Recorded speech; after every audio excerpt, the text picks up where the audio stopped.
Guri themelor. Ja, unë po vënë Simon një gur qipi, të zgjedhur që ai që beson në të nuk të turpërohet as pak. Letra pare Pjetrit 2:6.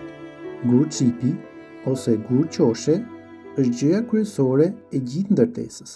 Ai është guri që e lidh gjithë murin me mbështetjen e themelit dhe konstruksionit. Fortësia e gjithë ndërtesës varet kryesisht nga guri i qoshes.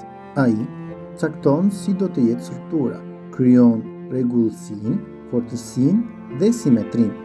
Krishti, për kishën e tij, është gjithçka e përmendur dhe madje më tepër. Pjetri e sheh Krishtin si guri i qoshes. Themelor. Fjala themelor karakterizon titullin gur qipi dhe i jep një bukuri simetrike, forcë, rregullsi dhe aftësi për të lidhur, çfarë portreti mbretëlënës i Jezus Krishtit.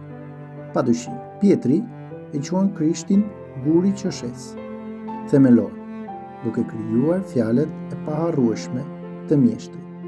Mbi këtë shkëmb, unë do të ndërtoj kishën time dhe dyert e ferrit nuk do ta mundin atë. Mateu 16:18.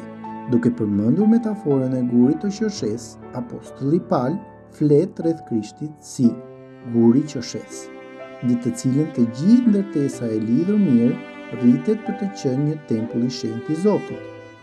Efezianëve kapitulli 2 vargu 20 dhe 21. Në qendër të vëmendjes, këtu është aftësia e gurit të qoshes për të lidhur dhe për të mbajtur ndërtesën së bashku. Krishti është jo vetëm guri i qoshes, themelori i cili forcon, bashkon dhe zbukuron kishën.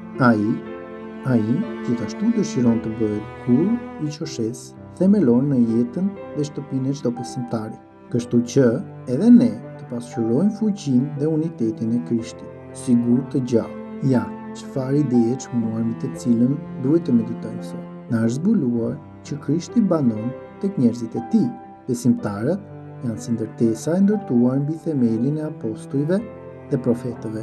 Guri i qoshes, themelor, i cili është Jezus Krishti. Lutja ime sot, o Zot, të falenderoj për Krishtin, gurin e qoshes. Më ndihmo të ndërtoj jetën time duke themeluar atë mbi këtë bazament të fortë dhe të sigurt. Amen.